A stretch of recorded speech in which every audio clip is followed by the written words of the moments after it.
Welcome to the Virtual Center for the Study of the Constitution and Civic Responsibility, an ongoing inquiry into American political origins and evolving institutions. The Executive Director of the Virtual Center is Dr. Bill O'Brien. He's also your host for this ongoing conversation. Here he is now, Dr. Bill O'Brien. Thank you, Bob Kincaid, and welcome to this Wednesday edition of the Virtual Center for the Study of the U.S. Constitution and Civic Responsibility. And I appreciate your tuning in and your willingness to join us as we take a trip back for at least a couple of hours at least into the mentality and the mindset of the 18th century. I facetiously have told people that I spent 4 or 5 hours of each day in the 18th century, and the more I spend there, the more I'm beginning to enjoy it, even better than when I leave it and come to the 21st century. But I was talking to someone who listened to some of yesterday's program and made the comment that it was very obvious that I was kind of enjoying this, and I'm glad that came across, because I am. I find it fascinating, and I respect people. I really mean this. I respect people and historians and politicians and other people who make an effort to try to understand different perspectives. Sometimes they are not only different perspectives, they are challenging perspectives. They are potentially threatening perspectives. But the only way we can grow and the only way we can continue to learn is to constantly weigh and evaluate and reevaluate our assumptions, reevaluate the things that we take as gospel. Orthodoxies is probably the safest word. Gospel has somewhat religious overtones to it. A lot of people get uncomfortable with the use of the term gospel in that context. But orthodoxies, or the word that's more often used than anything else, is truth, unquestioned truth. One of the things that the Enlightenment did in the 17th and 18th century in the Western world was raise questions about things that man hadn't questioned for centuries. And there's absolutely no question that the dominance of the medieval worldview by the Roman Catholic Church and the promise of heaven that the Church produced, promised man, for obedience to the Church's interpretation of truth,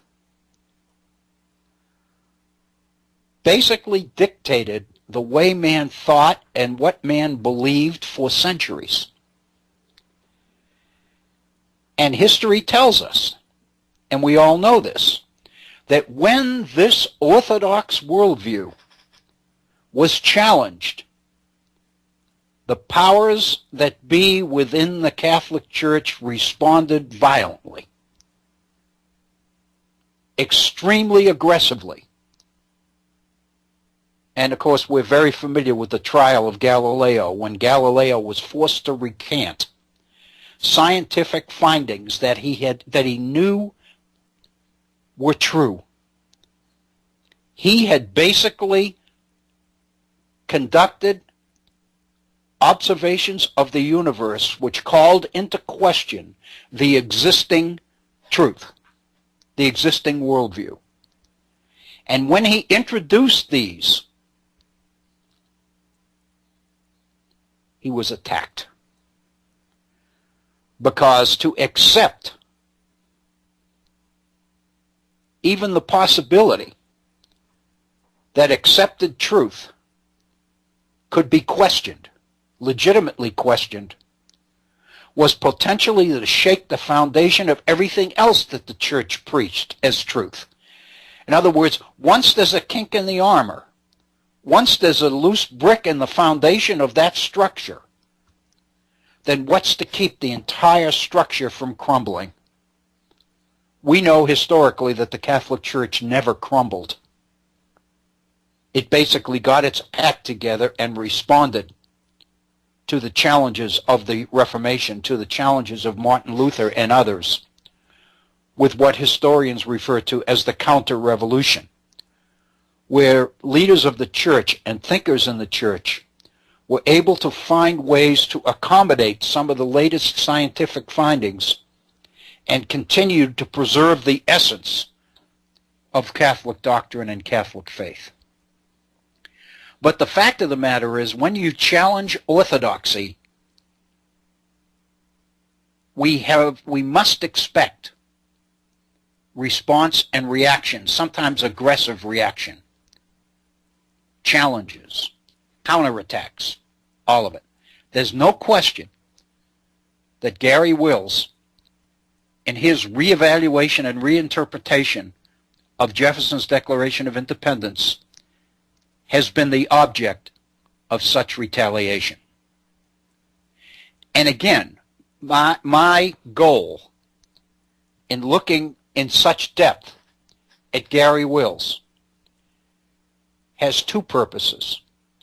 The first one is to convey what I think is an appreciation for a new perspective, a very creative and perceptive look at something that hadn't been considered and thought about for a long time, for 100 years, since Carl Becker's study of the Declaration of Independence was published in 1922. Becker basically established the link between Jefferson's Declaration of Independence and John Locke. That's the connection, that's the link that many people in America wanted to find, because that link to Locke, with its emphasis on individual liberty and the pursuit of property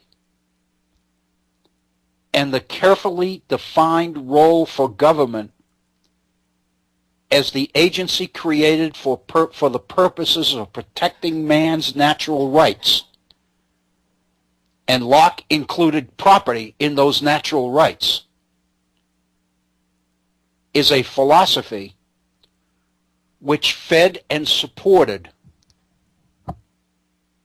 the free enterprise capitalist industrial system that was underway in late 19th and throughout the 20th century in America. In other words, this interpretation of Jefferson's Declaration strengthened and reinforced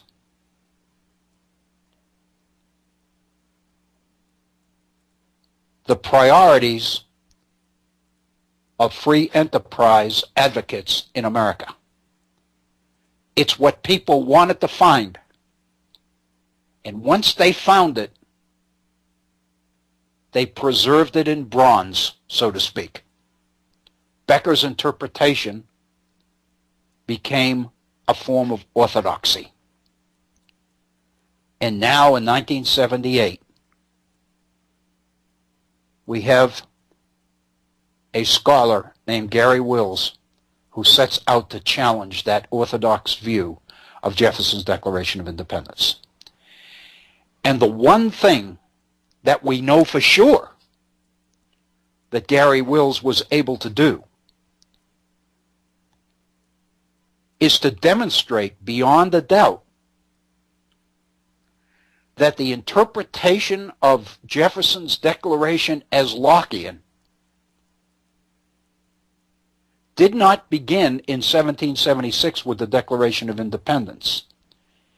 In fact, that link between Jefferson and John Locke didn't really become a force in American thinking until Abraham Lincoln in the 1850s and 60s. It is Lincoln who went back to the Declaration and breathed life into Jefferson's preamble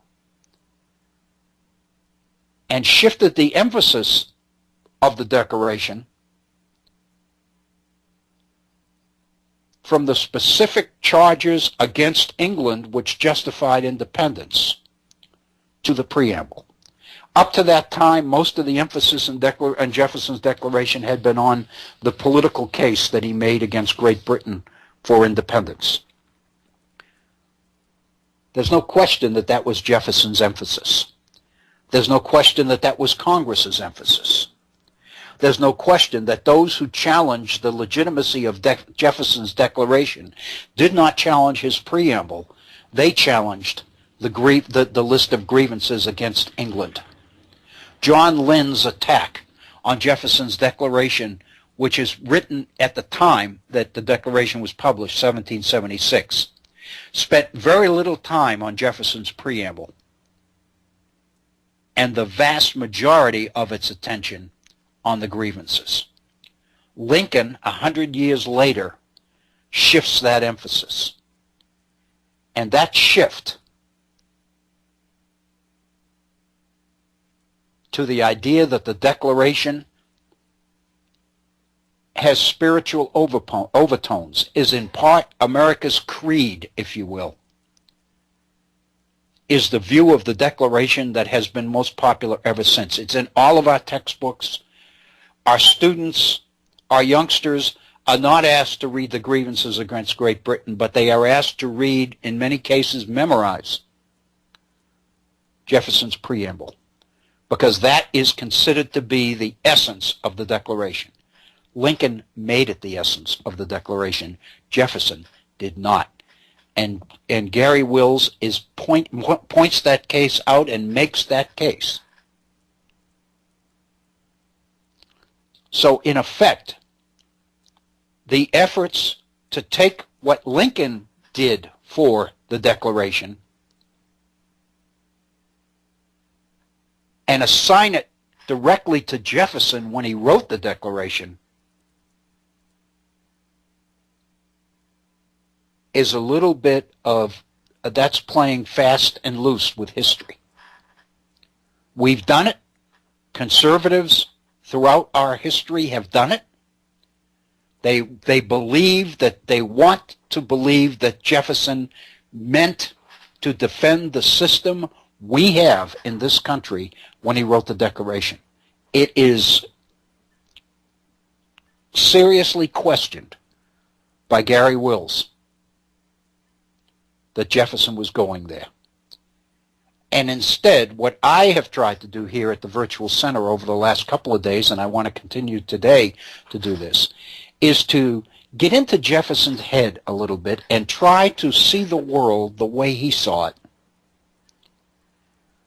And thereby, we can look at what he wrote in the Declaration of Independence with a better idea of the way he looked at the world, the kinds of things that made sense and became priorities for him, given the historical context, which is that he's making a case for the right of the colonies to be independent from Great Britain.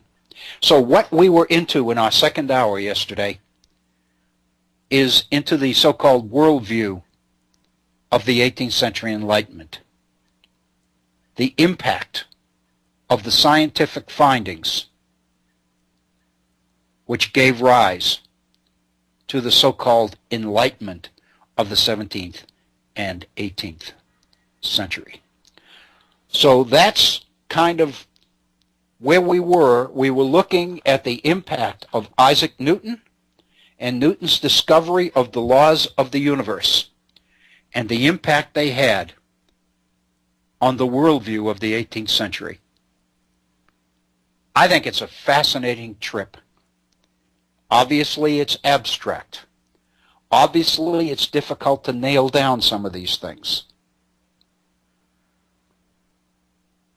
But again, I hope that you will bear with me and recognize the objective. I'm not looking to change anybody's minds about anything. I do hope that we can introduce enough information and enough new ways of looking at things that we haven't thought about for a long time, that we can expand our worldview, expand the way we see our past. Very honestly, that's what I believe what learning is all about. And I appreciate the time that you are willing to give us on this journey. I would love to hear from you. We have a phone number.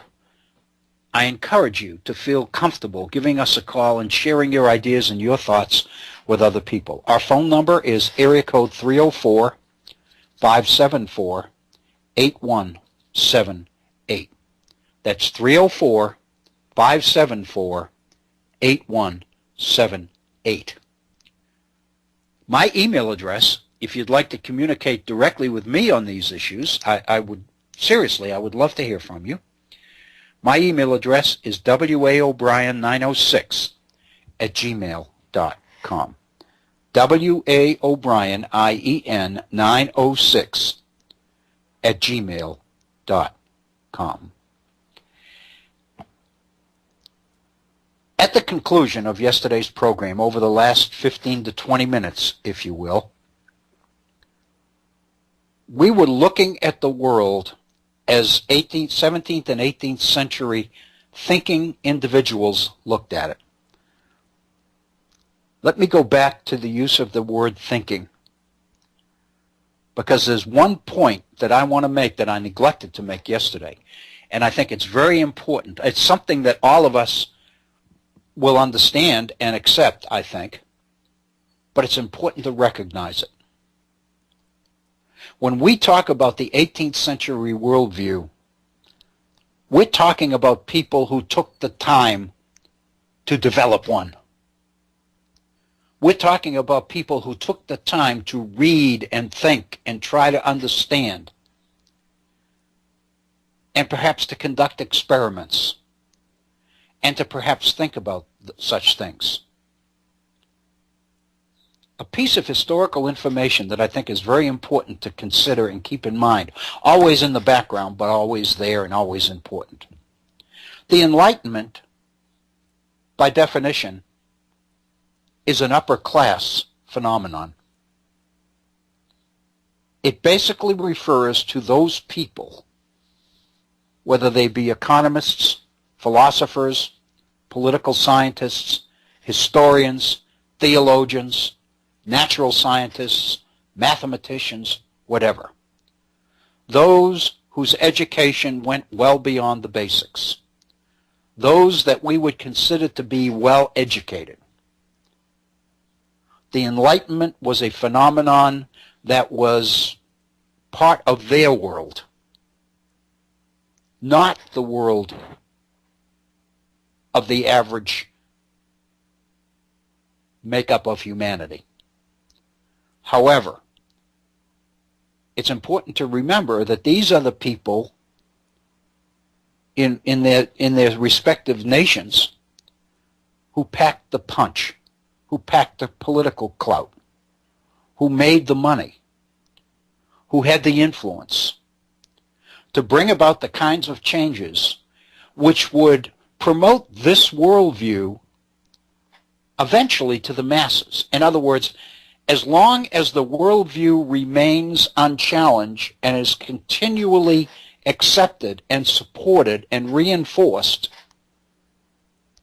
then gradually it spreads to more and more people throughout more and more levels of society until it indeed becomes the worldview of the 18th century. But that takes some time. But when we talk about the French philosophes, when we talk about David Hume and Adam Smith and John Locke and Rousseau and Montesquieu and Diderot and Castelier and some of the more famous names associated with the Enlightenment in Western history, we're talking about the few. In fact, in France, and many of you may be familiar with this, if we read about this period, the Enlightenment in France, we read about the French philosophers and the parlors, the get-togethers of thinking French people who had these wine fests where they would sit around and discuss and talk about these things. This is an aside. Later this month, in fact, on I believe the 17th of July, I've been asked to attend such a gathering. a good friend of mine has asked me to lead a discussion in a book club here locally. We have a number of retired people who live in this retirement community just south of Beckley. They have developed a book club, and they're reading some wonderful things. And they meet periodically to discuss the books they read. I think it's a great thing.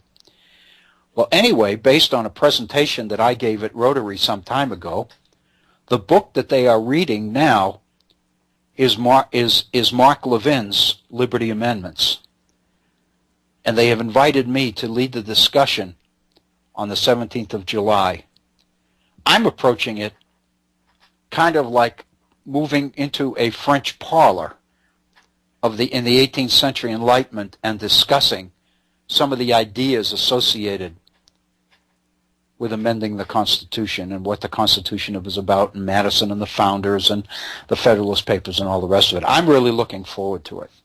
I don't quite know what's going to happen, but I've been told that many of the people in this group are uncomfortable with the selection of Mark Levin's book. Some people because they believe it so firmly, other people because they hate it so intensely. It seems to me that's the makings of a wonderful evening. So I'm looking forward to that in a couple of weeks. So yesterday, to try to get back into the 18th century a little bit, we were talking about Newton's universe. We were talking about the laws of the universe and the impact they had on thinking people. And of course, the thinking person that we're most concerned about here ultimately is going to be Thomas Jefferson, because based on this worldview, he's going to draft the Declaration of Independence, and that's what we're after. We're trying to get into the man's head, and we're trying to almost be peering over his shoulder as he writes the words that make up the Declaration of Independence in order to get some sense as to what he means and what he hopes to accomplish by what he's doing. And yesterday, and this is still a bit of review, we talked about the Newton worldview, the worldview of the 18th century Enlightenment. And that is, in summary, that despite assumptions to the contrary, the universe is not unknowable.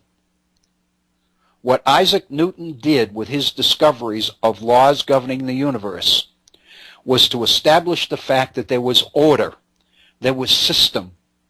The universe was a mechanism, was a functioning, organic thing. Consequently, the laws that govern the universe are what kept the planets from falling, the sun from falling, that kept the planets from bumping into each other.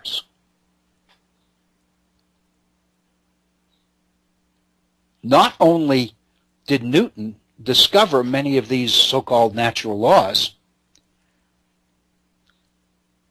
but perhaps as important as that, what Newton had done is show that mankind, with study and with thought and with reflection, man could understand things that he never believed man could understand.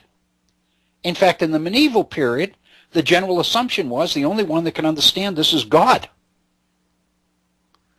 because God created it. He understands the universe,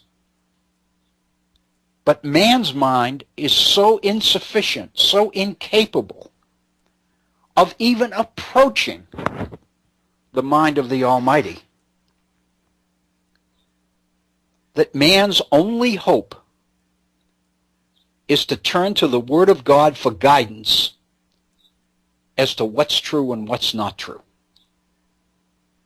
So the emphasis of religious teaching throughout the medieval period did not encourage man to think. Rather, education was the process of exposing man to the truth. These are the things that we know to be true because God said so. So man was not encouraged to question. Man was not encouraged to think. Definitely man was not encouraged to think out of the box, so to speak. The whole idea of the medieval worldview was to make sure that everybody was self-contained within the box, so that nobody thought outside the box. That's what orthodoxy is. That's what theocracy is. That's the definition of the world that we find in today's world so offensive in radical Islam. As we look at what the Islamic extremists are doing in the Middle East right now, which is carving out a portion of Syria and Iraq and creating an Islamic state based on Islamic law. What we find so offensive about that is that it violates everything we believe.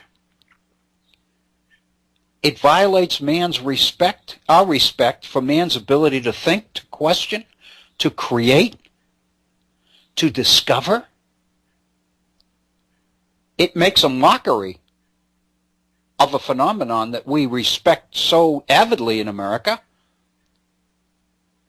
which is freedom.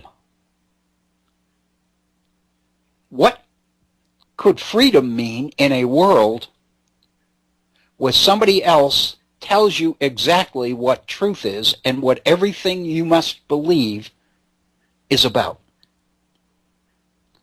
In that kind of a world, freedom means nothing. So therefore, this kind of an authoritarian dictatorial state which controls thinking, controls access to truth, is alien to everything we believe.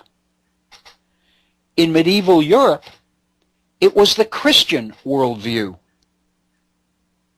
that was guilty of that. The Enlightenment was the intellectual movement that challenged that fixed medieval worldview.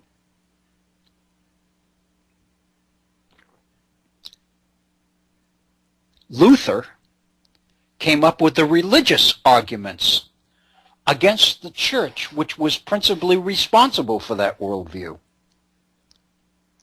But there's a difference between Luther and the religious issues he emphasizes. Luther is a monk. He's an ordained.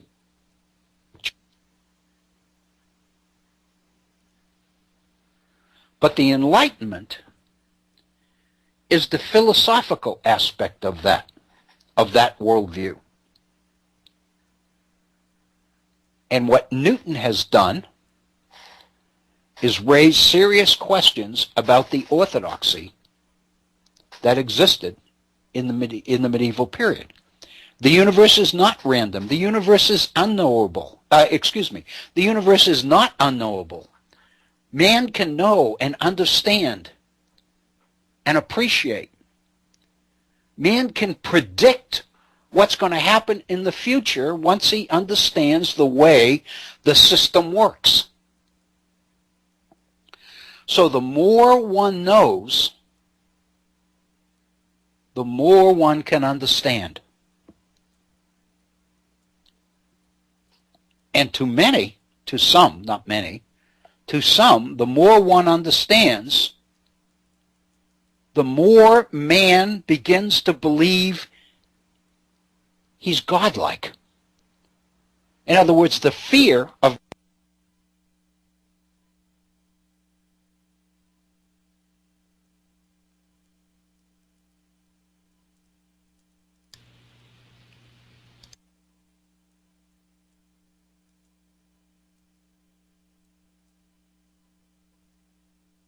man.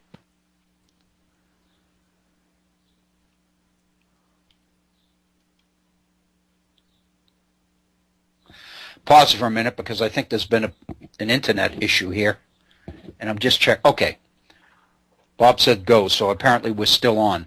I got a notice on my computer that we were off the air, so we will continue. Thank you. Thank you, Bob.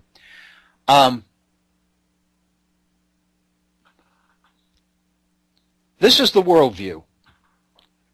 And this is the worldview of the Enlightenment. And where we ended yesterday was trying to fit God into this changed worldview.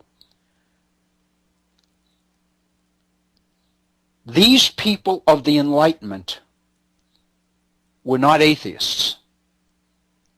Some of them may have been, but most of them were not.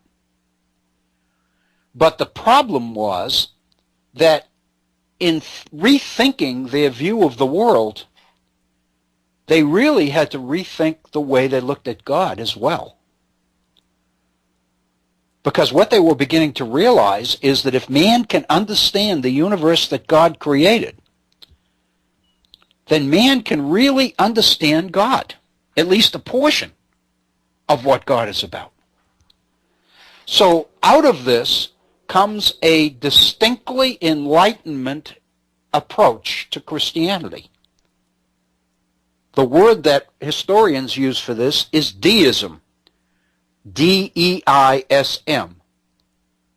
Many people point out that Jefferson was a deist. He was not the only one. Many thinking 18th century figures were deists in one degree or another, to one degree or another. And this interpretation of God, or reinterpretation of God, redefining of what God means and what God is about, becomes an integral part of the Enlightenment, because it becomes a way to link the changed worldview of the universe of science and man's Christian faith. And the redefinition is based on the model of the clock. Many people begin to see the functioning of a clock, the internal operations of a clock, as in miniature a model of the universe. The belief is that the universe functions like a giant clock. And the logical conclusion is that God created this clock. But what's changed is that no longer is God this abstract being that performs miracles. The thinking is that man has discovered his ability to think, his ability to know, his ability to learn. And that leads thinking people to realize the fact that man has a mind, God's greatest creature, God's greatest creation, has a mind. The logical conclusion of that is that God must have intended man to use that mind. God wouldn't have given man a mind unless he expected him to use it. So the extension of this would be that God may have created the universe. God may have got the planets in motion. God, like a giant pendulum, like a giant clock. God may have started the pendulum. But the thinking is, at that point, God stands back and lets his mechanism, his creation, function. And lets his greatest creation, man, function within that world. The idea is that God does not perform miracles. God does not allow people to sink three-point shots at the end of basketball games, or to hit grand slam home runs in the last of the ninth. That God doesn't do those kinds of things. God doesn't interfere or interject himself in man's day-to-day life. That increasingly man is on his own. And this kind of begins to explain a worldview. Oh. Hello? Hello. Yes. Hey, Dr. Bill, we have Dr. Bill? we have Horst on the line for you. Horst, how are you? I've Hiya. read so many emails. How you Well, a doing? handful anyway. How you doing? All right. How's it going over there? It's I'm great. sorry, I was following the string for a little bit, but I kind of blanked out a while ago while we were trying to sort out our call settings here. So Okay. Well, you know, since we've kind of made some changes in the way we're doing this program, and you're actually the first caller we've had since we changed. Oh. So I think that explains the issue. You know, I think Bob and those folks at Head On had to do some fast footwork in order to get a call on because of the changes we made. But we got you, and I can hear you, so it's great.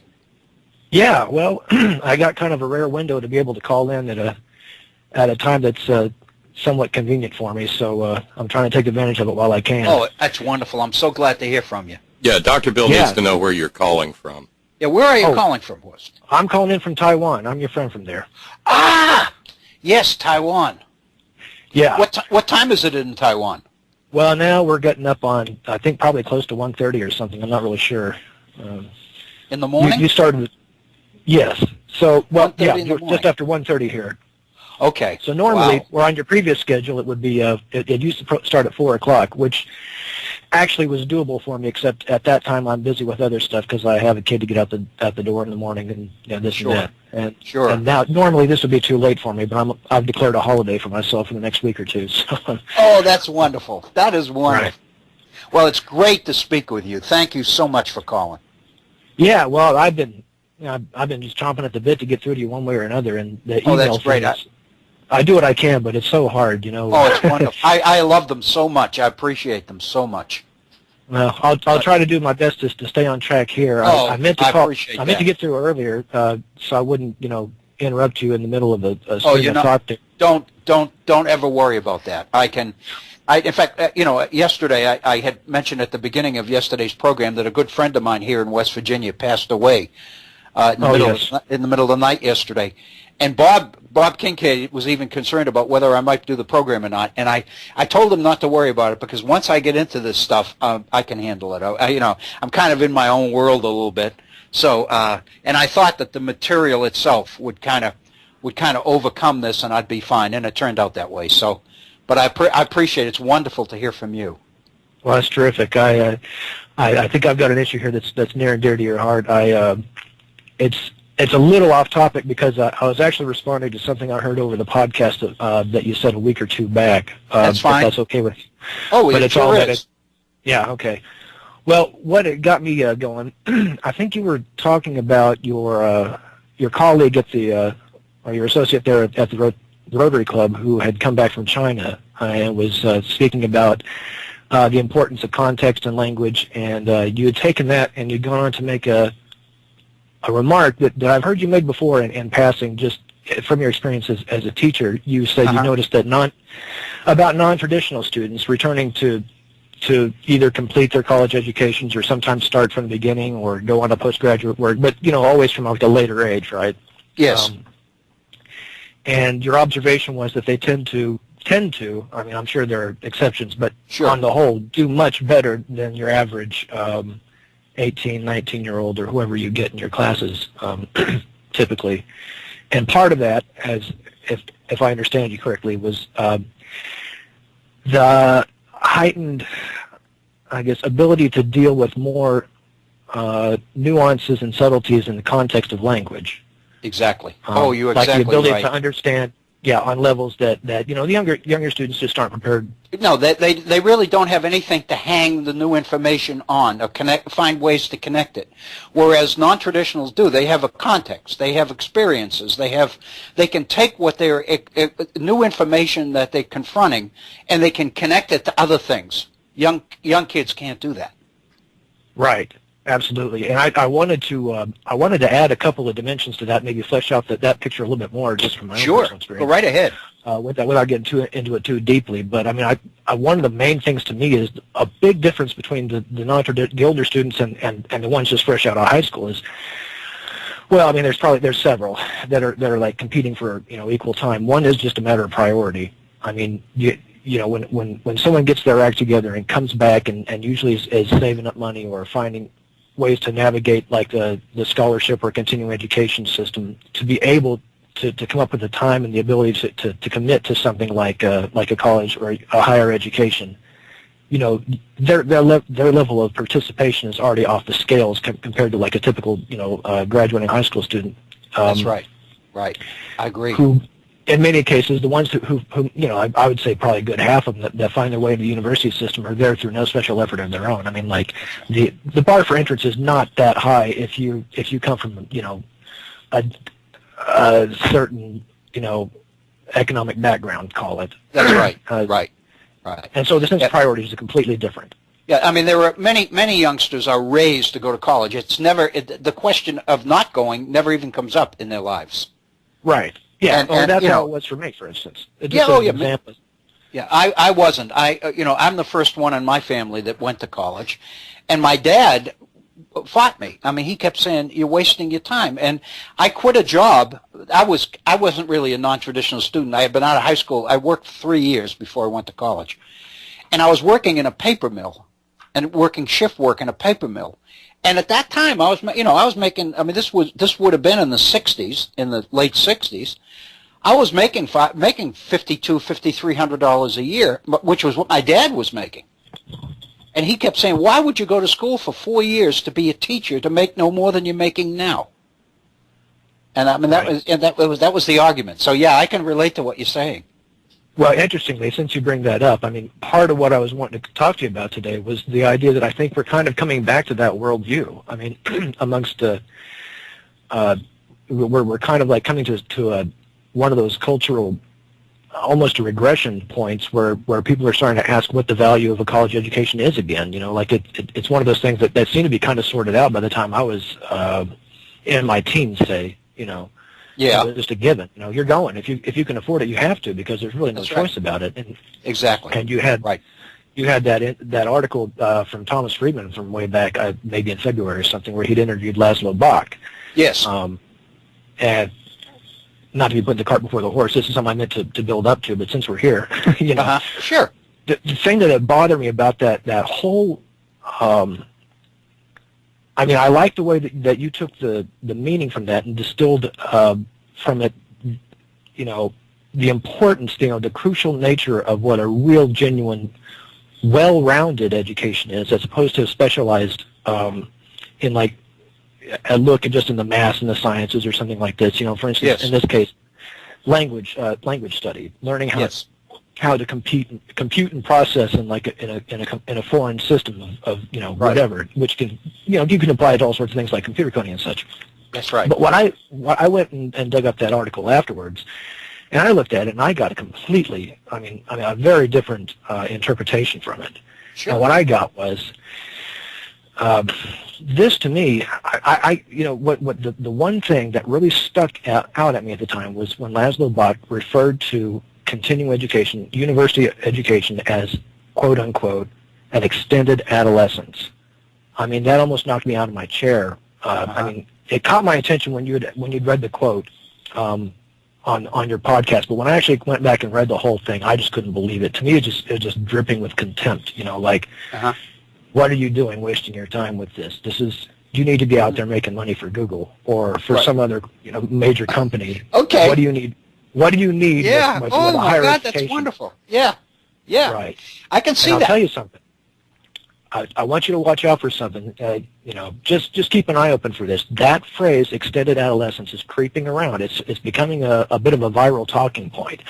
Do you remember George Will got in trouble a few weeks ago for writing an article about something to do with college, female students having elevator-like rape problems on college campuses and stuff. Right. Go back and check that. He actually refers to college as extended adolescence. That very phrase is in there. Okay. And I didn't pick that up, but yeah. I bet you if you Google it, I haven't tried this myself, it just now occurred to me, but I'll bet you it's out there. I think this is on the talking points list, and one of the reasons is because there's this big debate right now about college debt, why, and also like the way colleges, universities are funded, and, the regent system, why is tuition going up? Why are professors why is it's all part-time adjunct professors? Right. The whole ball of wax there. It's the whole big mess. And Right. I think this is part of the conservative backlash is, well, what do you need with college anyway? That's right. That's And right. I think there's going to be we're seeing the outlines of a concerted effort here. And I think that Friedman article, Oh, man. I have my issues with Friedman, and one of my issues is I think he's kind of on the side of the plutocrats, and he's married to one, I think, but I think he has an approach that he wants to be in the club sometimes, and I think this is he ingratiates himself to. Oh, that's wonderful. Yeah, yeah. So that's what a delicious way, because you're right. I mean, that's exactly the way that many people see Friedman. And I wanted to make one point before we go on, before I lose it. Certainly. And when you were talking about language and the beauty and the meaning and the depth of language, one of the people that I know who's most adept at this and most appreciative of language is Bob Kincaid. And I don't know, if you listen to Bob on a regular basis, not only his use of language, but his appreciation and love of language and the beauty of language is infectious. And well, I think that's wonderful. I think that's wonderful. And I don't know that there are that many people in the world that I know who have that. And when I run across it, I love it. I mean, I relish it. I'm somewhat envious, and that's why one of the reasons I like Madison so much, is because Madison's use of language is just fascinating. I mean, it's just beautiful, and that's it's not only what he says that I think is important, but the way he says it is just so beautiful. And I really appreciate that, and and when I find it, I appreciate it, and I think we both know Bob Kincaid in terms of his use of language, and Bob's one of those people that I know that one of the few people that I know that seems to have that same respect for language. But I didn't mean to dissuade you or divert you into another topic. Not at all. I mean, since we're bragging on Bob for a second, I was going to say the reason I got pulled into the head-on radio orbit, so to speak, was because after listening to the program there, his normal program for a month or two, I learned that it seems like all the things that fans we tend to respect the same people. Oh, that's great. That's wonderful. Yeah. So I when you say the love of language and the respect for all that, that resonates with me at a pretty deep level, I have to say. So. Well, I'm not surprised. I'm not surprised, Horst. That's, I mean, and I mean that. I can remember one time, and this is off the mark a little bit, but I had a really healthy discussion one time with the former president of the university that I just retired from here in West Virginia. And I was actually, he asked me to represent him at a grievance hearing of an employee, and I wrote up a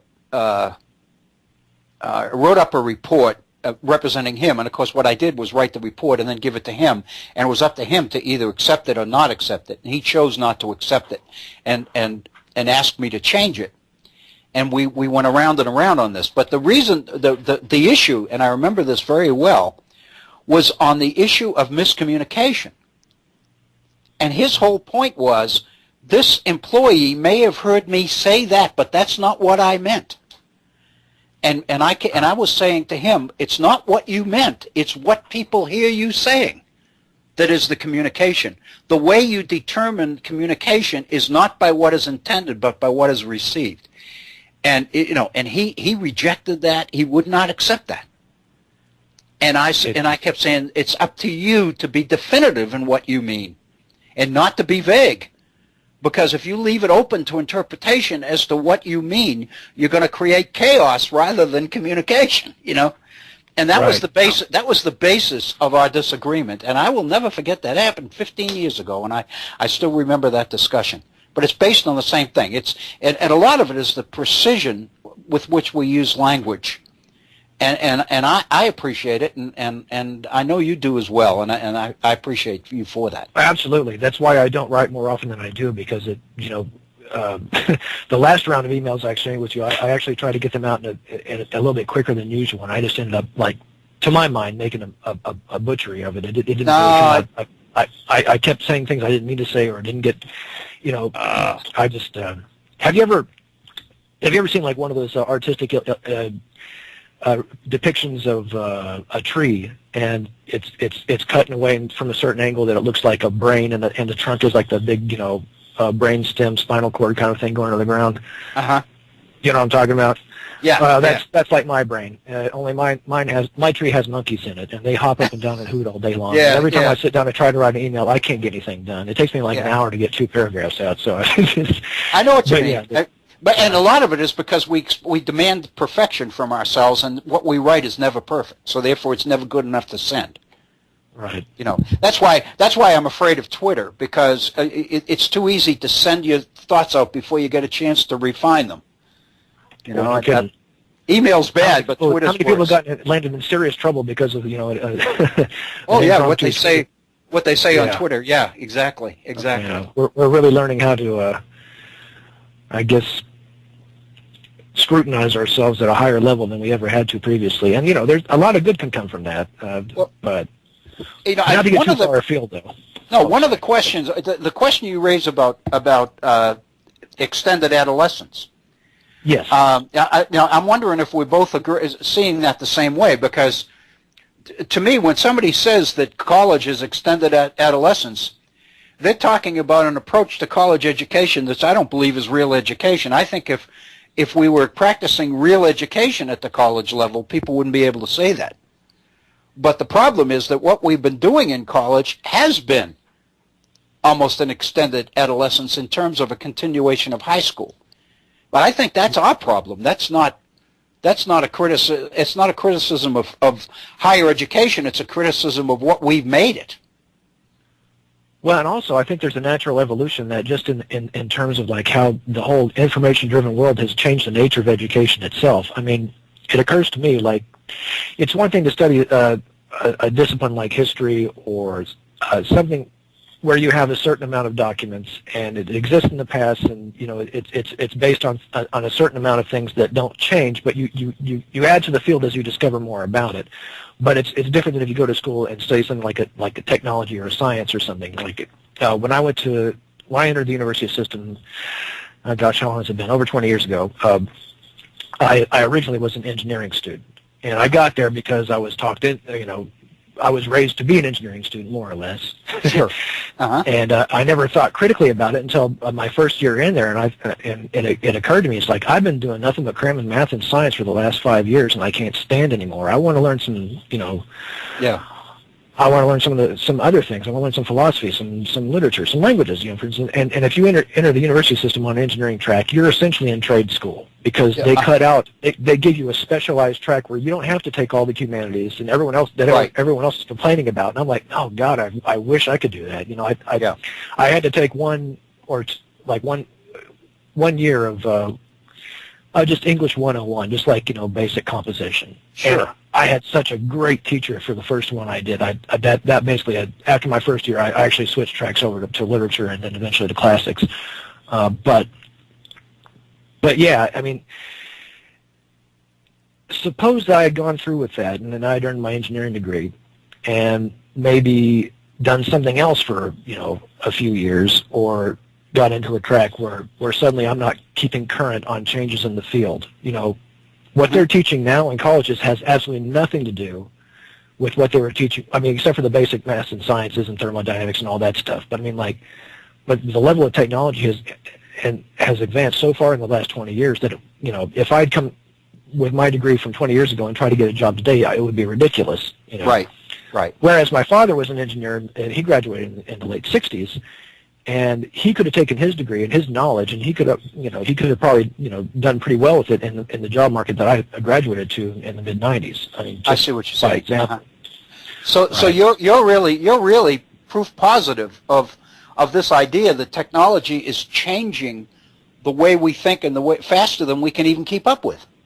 Well, and I think the Common Core initiative is for and you know, there are implementation problems and this and that, and okay, I get it. But at the heart of it, and the aspiration driving it, is that we need to teach not data. We need to teach a mindset for acquiring new, for self-education, basically, at all times. Teach people how to learn.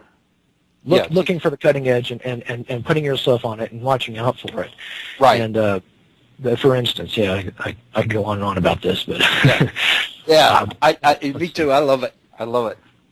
Yeah, but what I was going to, boy, I wandered a lot. I'm sorry. That's all right. No, you didn't. I'm the one that's wondering. You're doing great. No. So this is what I do. Anyway, so what I was going to say about the non-traditional students and the extended adolescence thing is, I think, in a certain way, what we call extended adolescence is making up for an adolescence that a lot of kids don't get to have when they're in high school because they're cramming math and science, and now it's gotten even worse since we're teaching to all kinds of tests and things.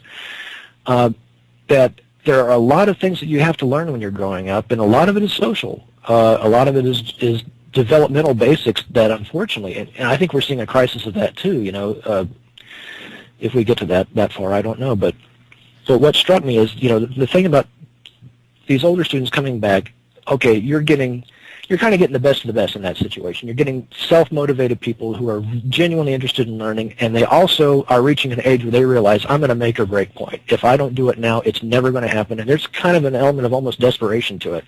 And I know this firsthand because I'm at a similar stage myself where I've been on a certain, you know, professional path for the last 10 years, and I'm trying to break into something completely new, and it's not been very easy, but I'm working on it. But it puts some fire in your belly when you realize that, you know, this is my one shot now. You don't have that when you're 18, 19, and you've had everything more or less accommodated. I mean, and even if you work hard in school, you still have, it's a luxury to be able to do that. I mean, to be able to do all your homework on time if you're not working a job or if you're not working on a family farm, or, you know, all these things. And one of the things that happened to me, like, I did, you know, without getting into specifics, I did about as well as you can do with a high school education. I got scholarships, I got a bunch of things, like, you know, number of honors and stuff like that. And I got, but part of the process of getting there was I was very, I would say sheltered. I don't know. I was forced into a pretty isolated environment, and I did not know how to deal with people my age, or for that matter, any age. You know, growing. But when I went to university, when I entered the system there, I was just like, okay, now I'm going to start figuring out what happens outside the house. You know, like, and my priority at that time had nothing to do with school. I mean, like, I was interested in expanding my personal horizons and broadening my all the good stuff, and I was a heavy reader and all these things. But at the same time, I was also really heavily into getting socially active and figuring out how people get along, because it was something that I'd never been very good at, you know, natively. So, and again, this is another set of, you know, where priorities can go awry in that. And so when I hear things like extended adolescence, I think a lot of kids enter college with nothing more in mind than, like, okay, now I can relax and have some fun for a change. I think that's not very controversial. It's pretty obvious, and unfortunately, you know, it can go very rapidly get out of hand. What's the rate of, like, you know, freshman dropout? It's ridiculous, right? I mean, it's huge. And, you know, it's tempting, and this is something that you know, from a more conservative mind point, you're tempted to say, well, it serves them right. You know, if you're not prepared to hit the ground running, then it's your own damn fault. You know, but at the same time, when it's such a large number, I mean, one thing that I wish we taught more in schools, even at the university level, is systems thinking. We don't think in systems. We take everything as an individual case. Where we tend to, it's so hard to step back and watch the trends and the tendencies and to figure out, okay, if we can count on 20%, 30% dropout rate, there's a problem here that can actually be adjusted. We can work with this, and people won't even notice it's happening, but they can still come out the other side a lot better off than the way we're doing it now. Okay. And again, the Common Core, I think, is a way of adjusting our educational system to produce better systemic results. You know? Right. And I just think one of the things that, I engage in. Oh, go ahead. I was just going to make a point that, You said that what you were doing related to a program from 3 weeks ago, but what you're talking about right now is exactly what we're talking about at this point in time, which is the 18th century worldview is the recognition that the universe, the world, is a system, that it's, that it has meaning, it has sense, it's something we can understand and appreciate, and by learning the laws that govern it, and that there's order in nature, there's system in nature. This was a totally new phenomenon, and and it's exactly what you're talking about. Well, it's funny. It was the cutting edge at the time, and it seems we still haven't really managed even that. No, the basics of that at a societal level, anyway. And Jefferson was absolutely was captivated by this. I mean, his worship for David Rittenhouse, who was a scientist and made this. They called it an orrery, I was unfamiliar with the word, but it's kind of a miniature universe with the planets and the stars and everything else, and it had an engine, and it functioned, and everything revolved around everything else. And Jefferson just went crazy over it. He couldn't believe it. And it's beautiful. It's just wonderful. But that's the way Jefferson thought. And so therefore, when he penned something like the Declaration of Independence, he saw things as system, as connected, as linked. One thing led to another. And what you're doing now is a product of what happened before. And he's very aware of this. And I think it's fantastic. And I think people are unappreciative of that when they read the Declaration, and that's why I find this whole thing very fruitful, because it kind of gets us into a person who does see system and organization and order and is looking for meaning to things, and I think it's fascinating from the perspective of seeing these things for the first time, as if this is a new thing in human history. Like, we can now see how this order is actually kind of running things. What did it for me? You mentioned in previous programs that you're a fan of, that you follow psychology. And I had picked up a copy of, what is the man's name? Zimbardo. Wrote the book a few years ago, The Lucifer Effect. It was about the... I know of the book, but I haven't read it. It was about the famous prisoner experiments they did. It wasn't real prisoners. It was the graduate program experiment they did in one of the California universities. I can't remember which one, where they had like a certain number of graduate students pretend to be prison guards, and a certain number of students pretend to be prisoners. And they had like a section of their basement, like in a building somewhere, set off. They did the best job to mock up a prison on like a very small budget as they could do. Yeah. And the experiment was set to go like maybe 2 weeks or something like that, and they had to cancel it after like maybe not even a week was out, because the rapid change that took over, like when they had the relationships they established between like the authorities and the prisoners, had wrought these instantaneous almost changes in personalities and behaviors that were that got to a point that was reaching uncontrollable. Yeah, they had to cancel and scrap it, and then everyone's been like scratching their heads, like, writing treatises on it for like the last 30 years, or however long it's been. I highly recommend it. Okay, I think that's something I'd like to read. But the point of me bringing that up is because it's just a demonstration of how much of our behavior is completely outside of our day-to-day awareness. Right. And I think we take social psychologists, developmental psychologists. We've been working on these insights for decades. And I know that if you're in the educational system, you are given a certain amount of instruction on child development, for instance, these kinds of things. But to me, that when I think about like the future of education, I think we had to take these things more into account. Normal, healthy development of personalities. I may be kind of drifting far afield here, but again, this brings me back to the point that I was trying to make, is that so many kids are getting put into the higher education system, and they're going from one world and being dropped into a fishbowl with a completely different environment and everything, and are just not they're not equipped for it. No, they're not. They're going from an environment of complete rigid structure to one of just like, okay, sink or swim. Yeah, and you're on your own. Yeah, exactly. It's a very rare it's a rare individual that can really make the most of that. I mean, like I had all the tools, I had all the background, I had the training, the know-how when I went to university, and I was just not ready for it.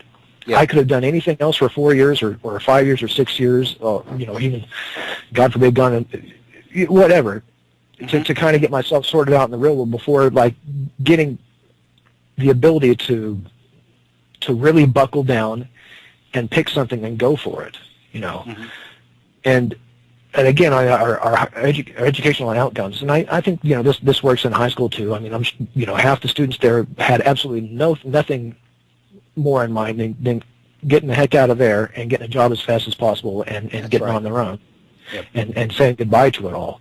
But even the ones that make it to the university system, my point was, the young ones, and it's not their fault. It's how we prepare them, or it's our lack of preparation. So this is something that I don't know what to do about. I mean, I have an idea how we can improve things, but the heavy lift in our current politics is trying to get anything done. Right. It's how to get there from here. We all see how things could be improved, but no one will agree on how to do it. And one of the things that bothers me about the Common Core initiatives, for instance, is I think what's really undermining it and hindering it and making it less than it could be is that it, by nature of our politics, it has been undermined to the point where it has to be made friendly for capitalism. Yeah. It has to be made friendly for corporate testing centers and stuff like that. I mean, we couldn't just take these initiatives and say we're trying to produce these results. Now we have to find a way to make this thing happen so that all these other people over here can make money off of it, or else it's not going to go through. And so the whole thing gets corrupted, and then people rebel against that. And then they throw the baby out with the bathwater. They throw the baby out with the bathwater. Exactly. Exactly. I mean, this is what we're looking at, and because this crony capitalism, corporate control thing, it just poisons the well. It just we start out with a good principle, and by the time we get half of what we wanted, even that is so noxious that some people point to it, and all I can see is the flaws. So I think you're right, and I think that if we could find a consensus or reach a consensus that something materially different than we're doing has to happen in our classrooms, and then from there start to exchange ideas and perspectives and all of that, rather than just say because of the danger that some of the ideas that are brought in might not be ideas that I support, therefore I'm going to reject any change at all. Right. And that's what you're saying. They just throw everything out, and it becomes a kind of you draw a line between different groups of people, and it's my way or the highway from either side, and that way nothing gets done. And I think you're right. I think that's really what has to happen. But in other words, I see tremendous potential in the Common Core, but I don't see a mindset that is going to help us to reach the potential, if that makes sense. I see a mindset that's probably going to make the potential, again, another illusion, another reform that didn't work, just another change that didn't happen. And this is the one that I think has potential to really make a difference. But I think people have to want that to make that difference, and I don't see it. I agree with you. It could, and on the one hand, I see kind of a lack of cohesiveness in the sense of even producing like a basic consensus on what our mindset is, like as far as what we want to achieve. Okay, we seem to have gotten that far, but then everything after that is in question. And one of the things that bothers me, that I notice more, or it occurs to me more and more lately, and it seems to apply to everything, is I had this naive worldview. I thought at one time that everybody wanted the greatest good for the greatest number. I mean, I really thought that was something that humans believed. Right. I kind of had this, maybe it's a lock-in view of nature, I suppose. I mean, like I think Hobbes has his points also, if we're going to get to that. But I mean, I really thought at the heart of it, though, if you asked anybody and sat them down and got to the heart of what they believed, what do we want to produce in our society? Well, we want to produce the greatest good for the greatest number of people. I thought that was just kind of a given, and I think we don't even agree on that. No, we're at a point now where our resources have accrued one way or the other and with our inequality gap to such an extent that we have a very concerted effort that's outright, it's flagrant, it's in your face, they don't even bother to hide it. No, we don't want the greatest good for the greatest number of people. You know, and I don't know who Laszlo Bock is. You know, maybe he's a wonderful person. I'm sure his family loves him. But you know, at the same time, he might also be. Well, I don't really care about your life experience, your worldview, your cognitive horizons as such. I care about how much money you can make for Google. You know, or name your company. Yeah. And too many of those people seem to be in charge of all of our most sacred institutions, education being right there at the top of it, and we can't get them out. I can't tell you the value of the perspective on that article on how to get a job at Google that you bring, because nobody's brought that. I mean, you know, there's no question that everything you've said about that article is there. There's absolutely no question. But I didn't see it that way. And you know, that's the value of this exchange, because you brought a perspective to that I didn't even see. And I think it's fascinating, because you're right. It seems to me it kind of causes me to want to go back and revisit the article and reread the article, because I thought I read it pretty carefully, but right. You're right. I didn't see what you see. And the irony is, if you see what you see, then you wouldn't have seen what I saw. So, and that's the value of communication and interaction and dialogue, and that's what it's really all about. You know, I've learned more from your call. I think it's wonderful. I think it's wonderful. But hey. And I'm also the technology. I mean, because this call is great. I'm picking up. Sometimes the communication is muffled and all of that. It used to be under the old system, and this. I mean, I'm having no trouble at all hearing you and understanding you. The technology is perfect, and I have to thank Bob Kincaid and his folks for that. Even when at the time I moved here, I think if I just called over the telephone, it would be. You know, if we were on like just a telephone call, it would not be this clear. And 10 years before that, there'd be like a 3 or 4 second delay in between. You know. Yeah, everything. Yeah. It'd be like a CB conversation. Over. Roger that. Gotcha. That kind of thing. I mean, yeah. So it is incredible. It's unbelievable. It is unbelievable. Yeah. If you had asked me, because I've read your emails and I appreciate your insight so much from what I've read, but I never dreamed that I'd have a chance to actually talk with you. You know, I mean, this is so exciting for me. God, I've been to have a half an hour conversation with somebody on the other side of the world. I mean, this is unbelievable. Yeah, you made my day. I've been with you from the day one, from the first program, and that whole time. There's been a lot of things I've been wanting to talk. You know, it like I said, it is kind of hard to collect my thoughts and keep it channeled in one direction. I think you're doing great. I have the same problem. And that's because you have so much to say in so many different directions. And I think that's a plus. Don't apologize for that. I think that's fabulous. Oh, okay. Well, if you can grant me 1 or 2 more minutes, I'd like to leave you with one more seed of thought to carry with you. Let me do it. Well, you remember when I originally I wrote to you a long time ago, sometime last year, with an email about what is our bar for treason. You know, my thinking was, you know, what do you call it when, you know, at this time the Republicans were doing their obstruction game, like trying to balk on the debt limit ceiling and all this. Yes. But also, you know, like refusing to pay for infrastructure. You remember the conversation. Yeah. And you'd taken that to your class, and you'd asked the students there what they made of it, and to pretty much to a person, they all kind of said, well, you know, what's the point of this? I mean, like, is there a practical, you know, are we intending to do something about this, or are we just talking philosophically? You know, yeah. And I just want to make a little point about that. It was a philosophical question. I mean, there's no. I mean, we can't even. We couldn't even bring up, you know, articles of impeachment against, you know, the previous administration for doing what, you know, in previous generations would have been like a completely uncontroversial slam dunk. Yes, this is criminal behavior. You know. Yes. Couldn't even get a conversation started on that, really. But on the other hand, we talk about the possibility of a new constitutional convention coming up or something like that, and it got me thinking about revolutions in history and also just revolutionary moments. And sometimes a revolutionary moment comes up that doesn't necessarily result in, you know, upheaval, blood in the streets, this kind of a situation, but major things can happen, and in general, and especially when we look at the way that the conservative right has been operating in this country for like since they discovered think tanks, basically back in the whatever it was, 60s maybe. In the 70s, the Heritage Institute, those things, when the Powell memo came out, right? Right, 1971. Yeah. These revolutionary moments are met, and they tend to be mastered and dominated by people who arrive at them with a plan. You know, they have the whole thing already mapped out and ready to go, and they're ready to hit the ground running. I mean, like if you look at like in history, like when a genuine social everything burns to the ground revolution happens, once the people get power, they don't know what to do with it, and sooner or later, those with the resources trickle back in and just start business over.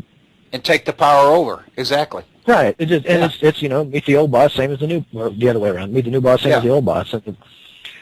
And what the conservative playbook over the last decades is, they've really figured out how to beat this. They've got a plan. They've got a cohesive thing. They've got a contingency mapped out for everything. You know, or they've got a strategy for every contingency that can come up. And so I think it is valuable for us to kick around these, to actually lay out some philosophical terrain and construct our own kind of a platform. What do we want specifically, you know, in terms of what are our values, how things should be, even if we don't see a clear way to get from here.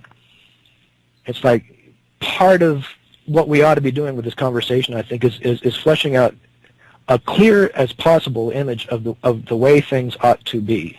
Mm-hmm. If you see what I mean. I do. Just because you never know.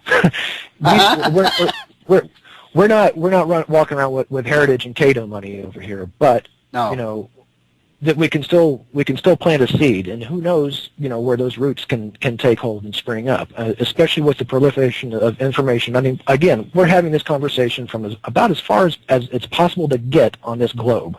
I mean, I don't think I can get any further away from West Virginia than from where I'm sitting right now. No. So who knows? I mean, who knows where these seeds are falling?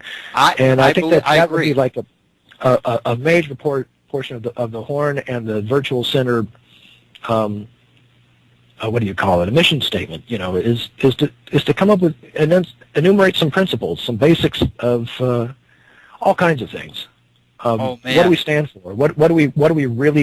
What are some concrete reforms that we'd like to see put into motion? You know, on the aspirational sense, and also like really in the detail, like down in the weeds when possible. Why not? What's the harm in it? Nope. And you're right. I mean, my God, it's a conversation that literally is worldwide. Potentially, it can be worldwide. It is worldwide today. Right. I think it's fabulous. Oh my God! Yeah, this is wonderful. Oh my God! You talk about planting a seed. Wow. Well, you know, it's interesting because I've mentioned earlier that in a couple of programs, but I have a friend who is instrumental in a grant, whose the purpose of which is to fund new businesses here in West Virginia. All right. Okay. And so basically what they've done, what he's done is bring the resources of that grant to me and say, let's take the Virtual Center and develop a website and an app, and let's basically look at this potentially long term, you know, as a venture, you know, as a not-for-profit venture. And so and that's what's happening right now, is they're beginning to put together the makings of a website, which then we'll tweak and make changes in and those kinds of things. But that's kind of where we're heading. So what you're talking about is exactly where I am right now, which is, you know, what do we want the mission of this operation to be about? What, you know, and as far as I've gone, the main thing has been just keep the conversation going. Right. But I think your point is... Or get it started in some cases. But yeah. Get it started. But your point is we need to kind of think beyond that and say, where do we want it to go? What do we want it to accomplish? I think that's fabulous. I think while we're at it, we're kind of doing this incidentally anyway, but why not kind of collect it and distill it and refine it over time and really make it into something that, you know, who knows? I mean, like if the Constitutional Convention is called next year, you might know someone who's got a foot in the door there, and you say, hey, well, I got this list of stuff here. Maybe you can bring this up at one of the conferences. I mean, you never know when an opportunity is going to present itself, and it, you know, as we know, it pays to be prepared, and the other side is prepared, you know. Oh, they are prepared. Out through the eyeballs. I mean, like. That's right. you know, you can call. I mean, one of the things that I've been critical of is the negativism and obstructionism that the Republicans have been perpetrating over the last couple of years, keeping Congress from doing anything. And the argument is they don't have a plan. They just say no to everything. But what you're pointing out is when you get into the long-range plan, we don't have one either. You know, well, they have a plan. We don't. When I think of their plan, I think more like kind of on the policy level. And yeah, the obstruction thing, I guess that's like a tactical thing. I don't have. I don't know. I see what you're saying. I hadn't considered it quite in that light, but that is definitely an aspect of it. Yeah, yeah. I'm being more just. But again, you know, what I find myself doing, what you've pointed out to me, is that I'm very critical of them for not having an agenda. But what you're pointing out is we don't have one either, really. Well, I think they have a very highly orchestrated agenda, but it's all behind the scenes. What they do out in public is simply a diversion for. Is an important part of it, but you're right, it's a diversion. That's exactly right. Okay, the reason they get away with what they're getting away with is that people, I did not have an appreciation of this until maybe just this last year or two. I did not realize how little the average citizen understands about how just the basic operation of the government. It's enough for the Republicans to say, if nothing is happening, they could just say, it's his fault. And everyone says, oh, it must be his fault. He's the president. They do not understand the basics of legislation. No. I have to admit, I was in the last civics class I had was in the 6th grade. I was 10 years old. I had one civics class. Yep. And by 7th grade, it was gone, and it never returned. That was in the early 80s. I don't know. Remember how a bill becomes a law? Remember that? Yeah, well, I mean. How a bill becomes a law. God. It was my first one. I was like, civics? What civics? And a semester later it was over, and I was like, okay, well, whatever that was. I did learn the basics of legislation somewhere, but it's apparently no one else, or not very many people have. I mean, like, for us to even be having this conversation, we represent such a small minority. It's sad. Yeah, I know it. Well, hopefully, I mean, one of the things that we can accomplish is if we can hang in there, we can expand the audience and expand the number of people who can participate in this. Right. Well, we're still here. We might as well get our shots in while we can. Right? That's exactly right. Oh, man, this is wonderful. Thank you. Well, terrific. Well, Dr. Bill, it's been, I can't tell you how delightful it's been to finally talk to you. Well, thank you. And it's wonderful. I've thoroughly enjoyed it. You've made my day. You've made my week. Thank you. Thank you very much. Okay. Maybe I'll be able to do this again before the summer's out. It'd be wonderful. I'd love to do it. One other night you can't sleep or whatever. Okay. Okay, thanks, Horst. You take care. Okay, thank you. Take care also. Man, thank you. Bob Kincaid, thank you, my friend, for getting that call through. That was worth $1 million. And you're right. We are having a conversation from one side of the world to the other. Wow. Ain't technology grand? I can't believe it. When you think about that, I can't believe it. Jefferson would be so excited. Well, see, that's something I've brought up in the past. That I've been thinking a lot about it in the last few weeks. I think one of the things that most devils humanity is the brevity of our lifespan. And what I mean by that is, imagine a world where a lifespan is long enough that there can be a correspondence between, say, Leonardo da Vinci and Ben Franklin. Yeah. I think we don't make the mistakes we make. No, you're right. Right. And so anything that closes the gap and offers greater opportunity for collegiality and rational dialogue. Well, it's the whole operating philosophy behind the horn, isn't it? Yeah, exactly. It is, Bob. It's very important that this voice stay out there. Let me tell you. And just so you'll know, I have Horst was kind enough to be willing to be our test case. Yes. So I have a little better idea of how to bring a call on with you because it's all coming through the same line. Okay. Well, I'll tell you, it worked great because that communication was superb. But I hung up on you at first, and there'll be a gap in the podcast, and that'll. That's okay. That's okay. I was a little bit confused on this end because I was seeing things on the computer screen that indicated that we were off the air. And but anyway, well, you were. I briefly hung up on you. Yeah, and then got you back. Yeah, once I figured out what I'd done wrong. Anyway, thank you, Bob. My pleasure. My pleasure. Well, what a day! What a day! This is wonderful. So, do you want to just cruise on toward the end of the program? I'll just cruise. I'll cruise on. With 25 after, we got another half hour. Let me go on. I can get into a little bit of this. And what I'll do is I'll pick up next week with this stuff because I think his call, Horst's call, and he didn't intend it, but his call really made the significance when he's talking about the significance of system, because that's what we're talking about. And he's talking about adult students returning to school, and they have a context. They have things that they can relate new knowledge to, where young children, young kids don't have that. And as he points out, we're not ready for college. Many of us are just dropped into a different fishbowl without any context or any background, any preparation. Well, I mean, we are going through some of what Horst was talking about in a very real-world way right now, Bill. My goal for my kids was always, thou shalt go to college. Yes.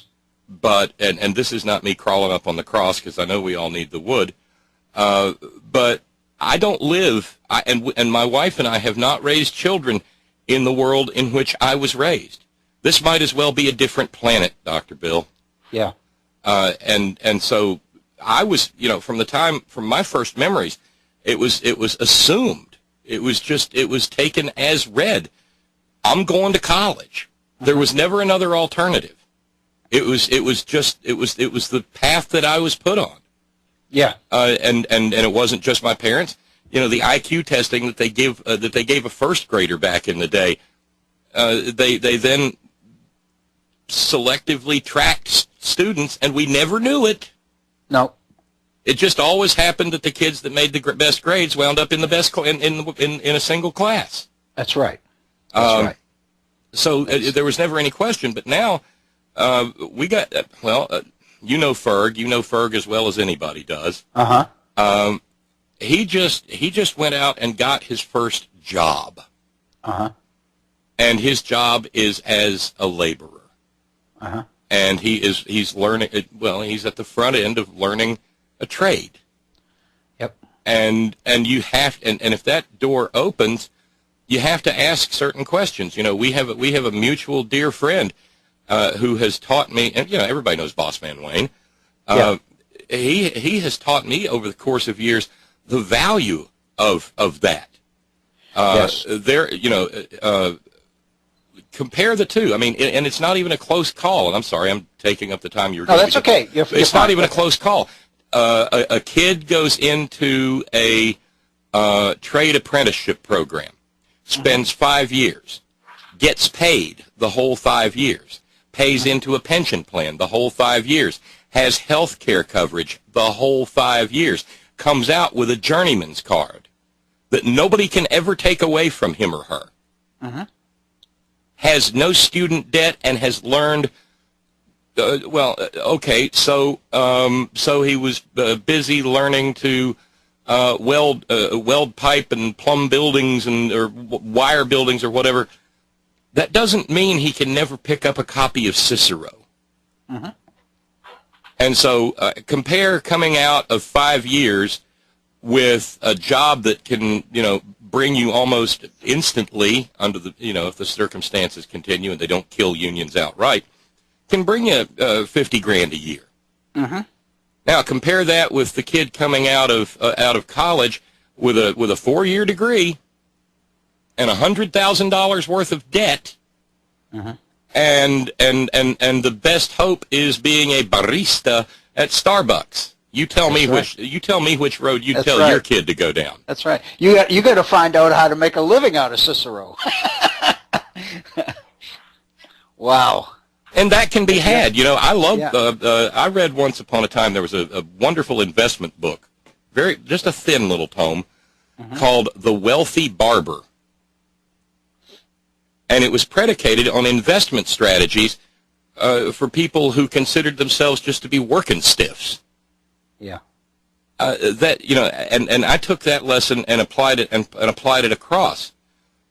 You can be a classics scholar without the Ivy League degree. You can be a historian without the PhD. That's right. That's right. And I think that's at the core of what you've been trying to do for years and years and years with both the PRISM and the PRISM program, and especially with the virtual center. Yeah. Because the informed, contextualized citizen is actually the citizenry that Jefferson and company were anticipating, isn't it? Or were at least hoping for. Hoping for. And the irony is, in order for the system to function the way it was designed, we have to have that. And we don't have it at this point. And I think that's what Horst was saying. No, we don't have it. We don't have it. I mean, Jefferson was sitting there at Monticello pondering some guy on what was then the western frontier in maybe, western Kentucky, and he's thinking about that man behind his plow reciting Horace's odes as he tells the mule to gee and haw. Yeah. Yeah. Because that builds a real civic structure, and we do not have that. And it's one of my objections to the and the trend started really under the first Bush, but this move toward community college and higher education as skills training. Now, I might be making a hypocrite of myself, but you know what? You don't need to get $50,000 in student loan debt to go to Southern West Virginia Community College and learn how to be a red hat underground coal miner in an industry that will be dead in another 20 years. That's right. That's right. The community college, and that's one of the, my position always has been, and I don't know, I'm beginning to see something substantive to it, but my position always has been that business, the reason that business looks so fondly on community colleges is because community colleges were much more willing to buy into the business model, and in other words, to let themselves be taken over by business. Do you want to construct our curriculum? Go right ahead. You tell us what you want us to study. We'll do it. We'll get a piece of paper saying we did it, and then you give us a job. Right. It's the difference between ars gratia artis and ars gratia pecuniae. Art for the sake of art or art for the sake of money. Money, yeah. And I've always felt that four-year institutions were willing to do that up to a point, but at some point they would draw a line, and they wouldn't let business get any further into the university's business, so to speak. But now I see that changing. Oh, absolutely. And now institutions, professionals, historians, and others are in search of grants, and basically, if for those people who have the money, higher education will do anything they want to do. And so the old idea of principles and academic freedom and integrity and all of these things that used to really drive the campus are no longer in vogue at all. I mean, it's been a gradual process too, Dr. Bill, because I can remember back when I rode my dinosaur to Morgantown. I think I changed majors more often than I changed my socks because boys off at college don't like to do laundry. I know, but we do like to change majors. Yeah, one pair of socks and just go home the next weekend and wash them. Right. So I can remember looking at every time it came time to set up the next semester's classes, I looked at it from the standpoint of what would I like to learn now.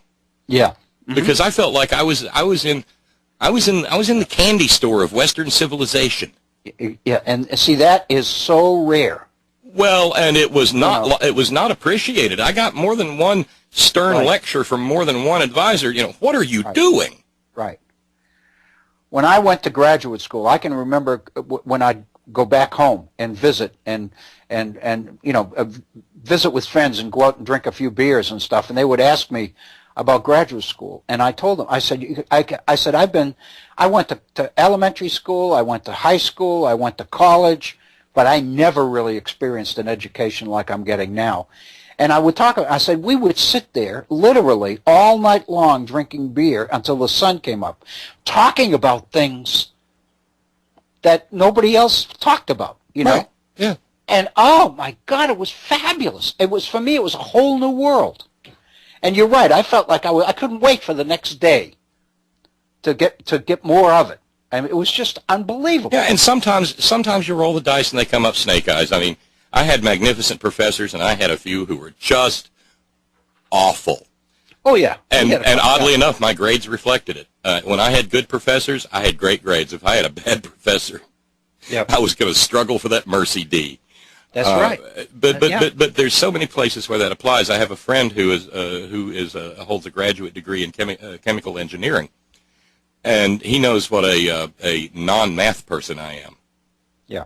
And he told me, he said, if we can ever get you to the point, he said, the trick is, he said, it's dirty pool. He said, you take calculus 1 and calculus 2, and they make you think that you're losing your mind or you're a moron, and then you get to calculus 3, and they say, no, it's really very easy here. This is how you do it. Yeah. And I had to take him at his word on that, but there's plenty of that around there, around too, where we're gonna wait and make you jump. There's some hoop jumping, and there's some basic skills training that has to take place too. That's right. But at the end, when the light goes on and the door opens, everything changes. It's the same thing. It's the same thing with law school. I have really mixed emotions about law school. On the one hand, I think law school is probably the ultimate liberal arts graduate degree, because you have to learn to be a polymath. You have to be unafraid to climb any learning curve that you are asked to go up. Yep. And so, generally speaking, the two groups of people who do best in law school are liberal arts majors, typically English majors, history majors, people who have to write, right, and engineers. And the two groups have a radically different law school experience, but they both tend to do well. Yeah.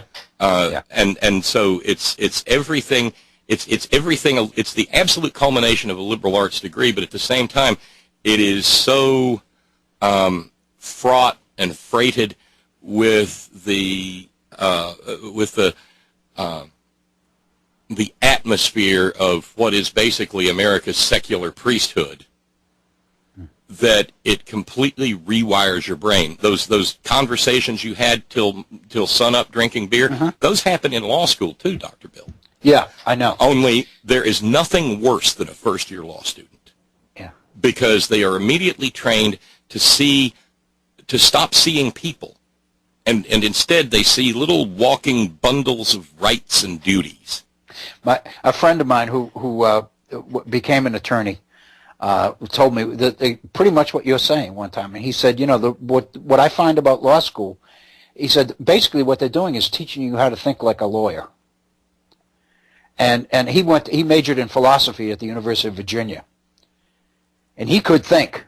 Yeah, I was going to say, that must have been formidable. He could think.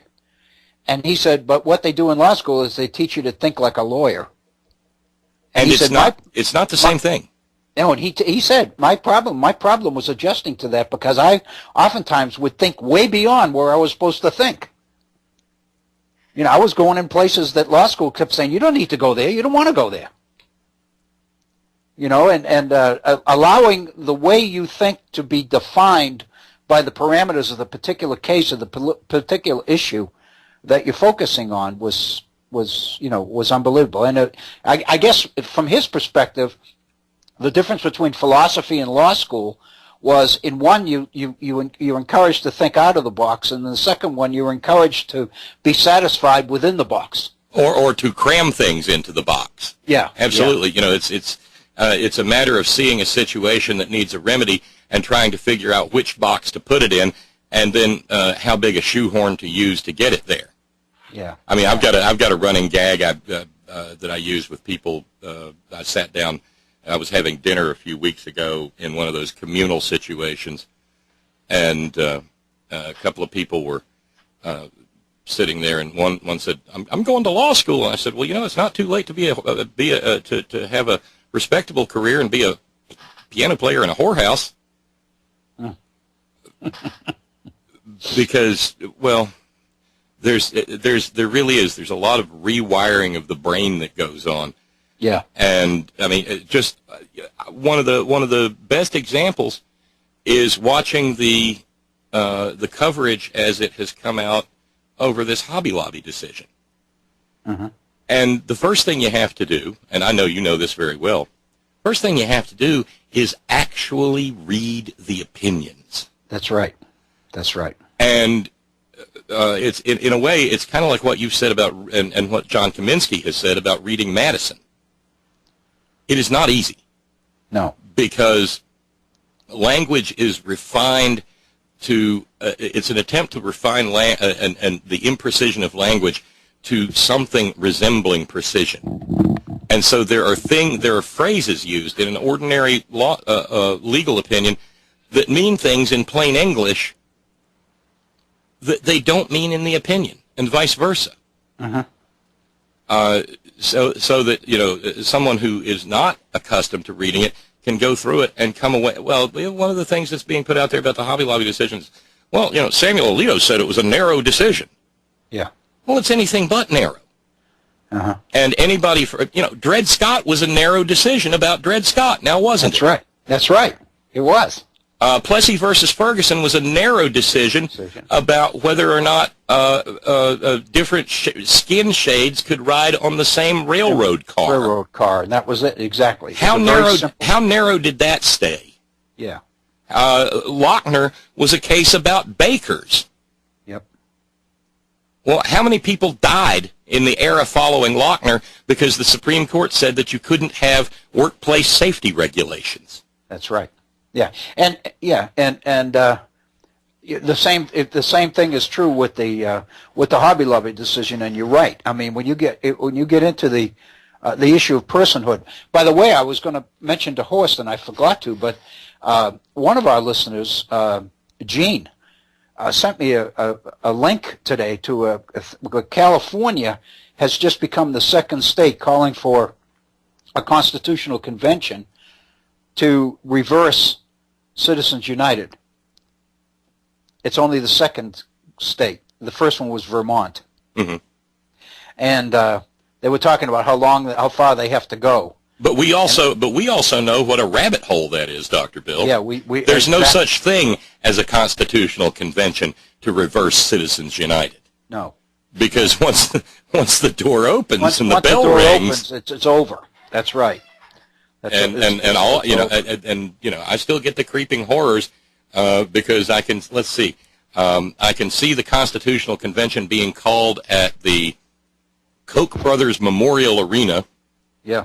Brought to you by Georgia Pacific, in association with the American Petroleum Institute, joined with periodic sponsorship by ExxonMobil. Because, see, Citizens United exists until it doesn't exist anymore. Mm-hmm. So that means they can pour money as long as it hasn't been overturned. Yep. And that means that the minute the bell rings, they can change it to be the Constitutional Convention they want it to be. That's exactly right. Once you gavel that meeting into session, there are no rules. Yeah, the horses are out of the barn with the bit in their teeth. That's right. That's right. That's right. Bob, I've enjoyed today. I think I've enjoyed today more than any program that I've ever had. It sure can get fun in a hurry, can't it? Oh my God! And I'm shaking when I think of the conversation that I had with Horst from the other side of the world. I just can't. It's fabulous. The potential of this operation and the potential we have to engage in a worldwide conversation in things that matter. Well, and it's Horst who takes every one of these recordings and puts it up on YouTube. Horst just does that. Oh, wow. Yeah, and just so more people can have access to this. Yeah. And if I may, and I'll leave you to wrap, but I just want to say something real quick. You hear how much fun Dr. Bill and Horst were having? You can have that much fun too. And it's as easy as it was with Horst. Yep. No one on any program of the Horn calling in has ever passed out, fainted dead away, gone into the fan tods, or in any wise suffered any kind of harm, no matter how nervous you are, the beauty of this is an open forum. There's no clock running the minute that Dr. Bill says hello. So it's not like commercial radio where you have to say, mega dittos, and the host says, that's enough about you, let's talk about me. Yeah, yeah. There's something that happens here that does not happen many other places, if at all. I treasure this program. I will treasure today. And because of the depth of the conversation. It's been years that I have had a conversation for that length of time as enjoyable as that one. I mean, it's back to the days of graduate school and drinking beer. Yeah, now all he needs is the beer. That's all we need is the beer. That's right. But seriously, Bob, if I had any doubts as to what the potential of this initiative might be, I think they were resolved today. Oh, I should hope so. And this is worth pursuing. This is important. And what a lovely send off to the remainder of this Independence Day week. I always love it when Independence Day falls on a Friday, because that gives you the whole week to think about it. Oh yeah. Oh, it's wonderful. Which is what you've been doing with these past two programs and this program as well. Well, I'm going to pick up next week, because he didn't even know what we were talking. I don't think he had any idea what we were talking about when he called today. And the irony is, what he talks about fits so perfectly into it when he's talking about system and talking about context and talking about the advantages of the adult student in higher education. And all of these things fit. And so basically what we're saying is, if you can get into the mind, in our case, Thomas Jefferson, if you can get into his head, you don't need other people to tell you what Jefferson meant and thought about this, that, and the other thing. You can understand the world. You can see the world the way he thought it. Emerson's essay, Ralph Waldo Emerson, his essay on history, when he talks about, you can think the same thoughts that Plato thought. You can basically go back and you can think about the same things in the same way that Aristotle did. My God! I mean, that's wonderful. That's fascinating. Oh, my God. Everything changes. Dr. Bill, I'll leave you to it. Thank you, Bob. Have a happy Independence Day holiday. I will, and thank you so much. Thank you for everything. And we've got about 10 minutes left. We'll wind the program up in 10 minutes, and we'll kind of set the stage for next week. Thank you, Bob. We are at 47 minutes after the hour. We've got about 10 minutes left here to wrap up. I'm not going to wrap up that conversation. I'm going to leave those two conversations out there and let them stand as they are. I'm not going to do anything with those. But I'd like to go back a little bit and kind of touch base a little bit with Jefferson and kind of lay the groundwork for what's to come. And I'm going to take a moment and jump ahead a little bit. I was going to get here later, at some point today, but I'm going to do this without any of the background, because I think what we'll do is kind of use this as a tease, if you will, for next week. But I want to read a statement, a quote. And this is from the 18th century. I'll share the author after I read the statement. Here it is. A watch that falls behind above 2 minutes in a day is despised by one curious in watches. He sells it perhaps for a couple of guineas and purchases another at 50 guineas, which will not lose above a minute in a fortnight. The sole use of watches, however, is to tell us what o'clock it is, and to hinder us from breaking any engagement or suffering any other inconveniency by our ignorance in that particular point. But the person so nice with regard to this machine will not always be found either more scrupulously punctual than other men, or more anxiously concerned upon any other account to know precisely what time of day it is. What interests him is not so much the attainment of this piece of knowledge as the perfection of the machine which serves to attain it. Isn't that fabulous? The author of that statement is Adam Smith.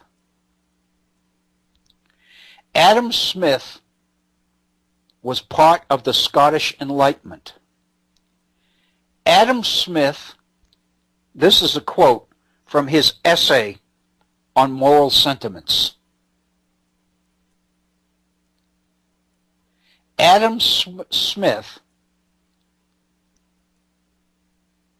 was so much like Jefferson, a product of this 18th century worldview on precision and measurement and quantification and appreciation.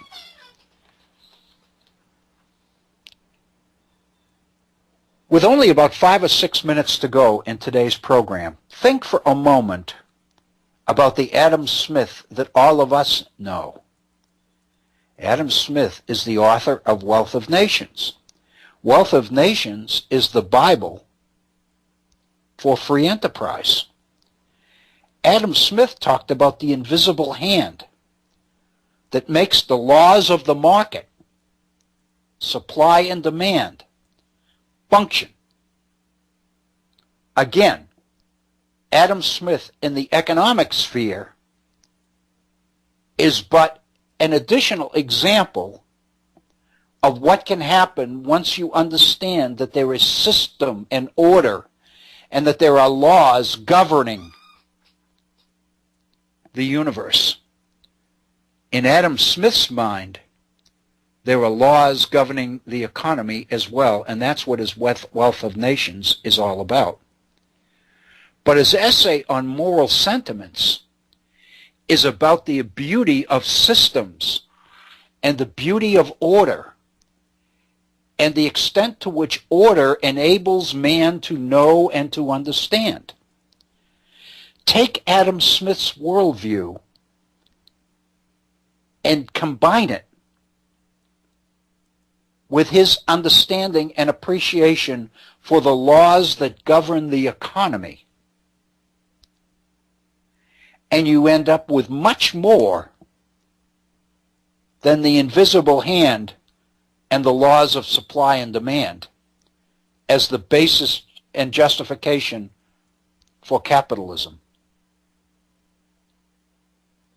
Adam Smith believed in economic growth and economic expansion, not for the profit of the individuals involved in them, but for the extent to which economic expansion made it possible for more and more different people and interests to become part of the system.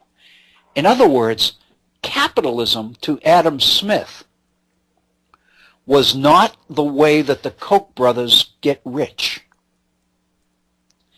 Capitalism to Adam Smith was a way to bring the beauty of order and system and interaction and social exchange and communication to people that wouldn't have it without being touched by economic expansion, by trade, by commerce. In other words, the beauty of order and the beauty of system. The irony is that Adam Smith's model and understanding of the economy is not for the benefit of the individual capitalist who can make money from investments. Adam Smith's appreciation of economic system is for what that system can do for all of the people who become part of a functioning worldwide economic system. In other words, the real benefits of growth and expansion for everybody, not just for the few. In a sense, what we are confronted with is Adam Smith on the line between our understanding of capitalism as a way to benefit the few at the expense of the many on one side of the line, and Adam Smith's, whose emphasis and priority and concern is for the upkeep and the benefits of the many on the other side of the line.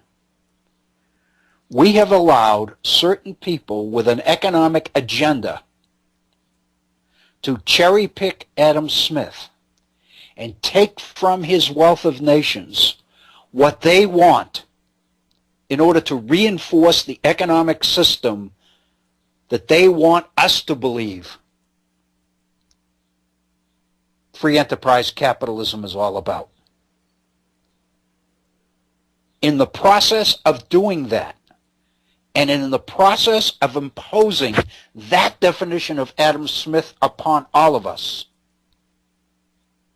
they have denied us the opportunity to really know and understand Adam Smith as the 18th century understood Adam Smith, as Jefferson understood Adam Smith, as Madison understood Adam Smith. Where I would like to go in our next few programs is back into the worldview of the 18th century. So not only that we can really understand Jefferson and his Declaration of Independence, but we can see that Declaration of Independence as America's entry into a world which has meaning and order and beauty. A world that Jefferson understood and appreciated, but also a world that Adam Smith understood and appreciated as well. Not only will we be looking to understand a little bit more about Thomas Jefferson, we will be introduced to an Adam Smith and a David Hume and a James Madison, and yes, even an Alexander Hamilton that we really didn't know even existed. That's why I think this is so exciting. With less than 2 minutes left in our program today, let me first of all thank all of you for making the Virtual Center for the Study of the U.S. Constitution and Civic Responsibility part of your day or part of your week.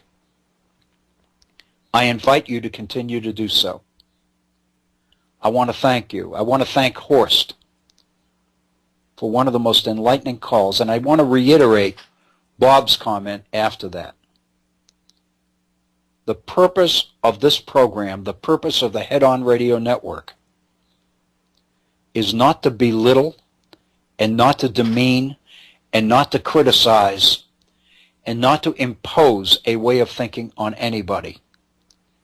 It is rather to make the so-called marketplace of ideas a reality in today's world. Not just locally within the reach of a radio signal, but as we learn today through the beauty and the magic of the internet, a conversation that can literally span the world. If the world would begin to engage in that conversation, think of what a better world it would be for our children and our grandchildren. That's the mission we're on. That's what we're about. I want to thank you for participating in it with us. I also want to take this opportunity to wish all of you a wonderful 4th of July. I use the term not Independence Day, but 4th of July. A wonderful Independence weekend. Make it safe. Be safe so that you can be back together again with us next week when we begin another new venture into another week here at the Virtual Center for the Study of the U.S. Constitution and Civic Responsibility.